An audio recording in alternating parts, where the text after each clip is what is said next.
I got one. I got one. I got one. I got one. I got one. Oh shit. Holy shit.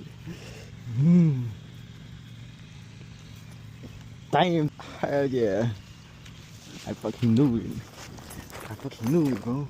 I fucking knew it. No. I don't want to get stuck in my hand again, man. Bro, don't move. I think you're fucking trying to have me, man. Yeah.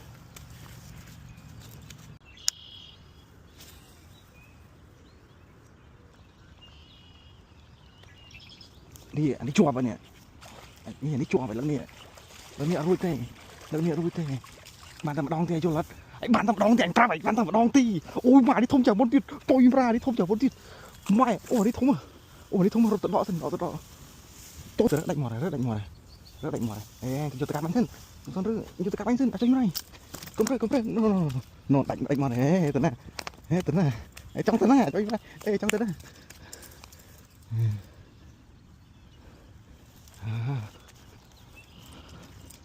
Tôi sẽ tụt này, rất hiểu tay.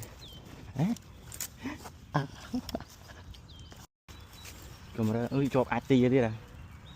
Ngộ hổ pì nè. Ủa đi thông chẳng đi chăng á nha. Fuck look. My. Để thọ được một tí sân.